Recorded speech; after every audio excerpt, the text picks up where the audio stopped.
Back and forth.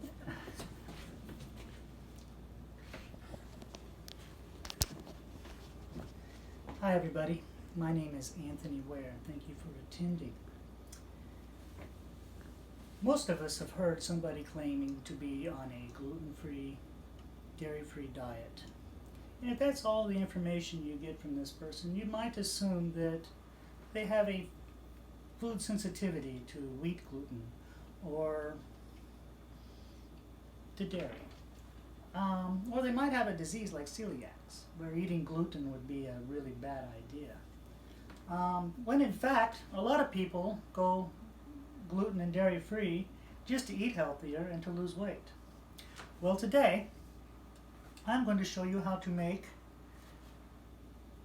gluten-free, dairy-free gravy. Actually, two gravies. One will be vegetarian, no chicken broth vegetarian. One will contain chicken broth.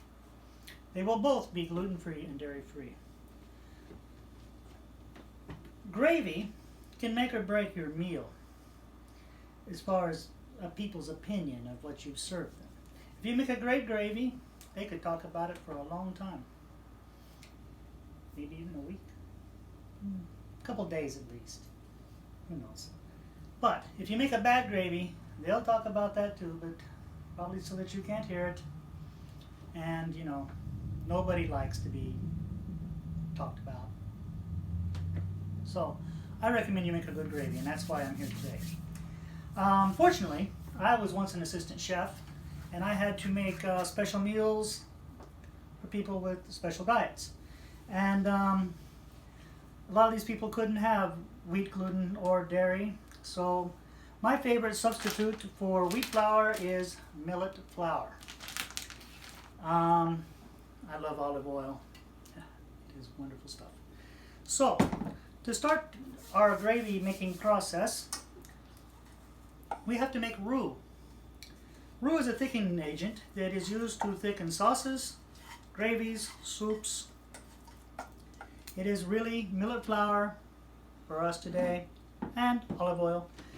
So I would take a 1/4 cup of millet flour, an 1/8 cup of olive oil, and mix it together, and we put it on low heat and we stir it for 3 minutes until it bubbles. Then we set it aside so it can cool, because you want it to be slightly cooler before you add it to your broth. Then I put 2 cups of broth in the pan. This was the vegetarian broth, and I brought it to a boil. We'll say it was in this pan here. So it's boiling rapidly, so I slowly add the roux to the boiling broth until it starts to thicken. You can see it start to thicken. When you see that, reduce the heat and then add a little bit more roux to make it a little bit thicker. Then you can turn it off. It will thicken a little bit more. You can add a little bit of broth if you have to thin it if it gets too thick. You do the same thing with the chicken broth. Same method, 2 cups, bring it to a boil, slowly add your roux, reduce the heat, add a little bit more roux, and turn it off. Stirring constantly, it will thicken. Now you've got gravy, except there's another step. You have to spice it. I used salt and pepper, but some people like coriander or parsley, sage, rosemary, or thyme. That was such a great song. Brings back memories. And then you have a really good gravy. A gravy you can be proud of. A gravy people will talk favorably of. It will add life to potatoes or turkey or biscuits or anything you like to put gravy in. So I will reiterate quickly the steps to making great gravy. First you make the roux, and that was a 1/4 cup of flour.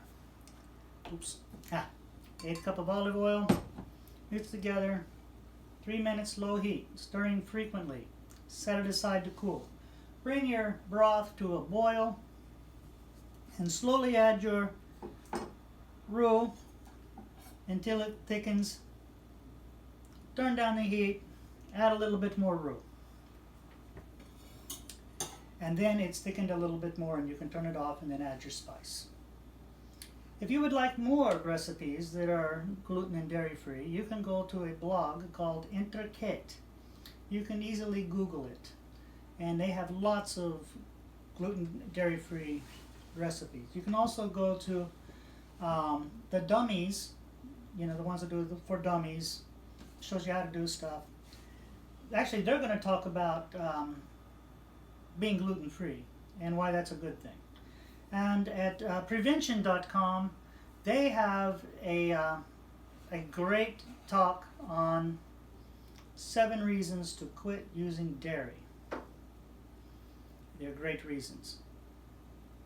I highly recommend it. I remember when I was a kid, my great-grandma, she had a saying around Thanksgiving, and because somebody would always bring some gravy that just wasn't very good. And she was, you know, not afraid to speak her mind. She would say, if you can't make good gravy, why did you grow the potatoes? Who would like to try some gluten-free, dairy-free gravy? Yes! All right. Thank you.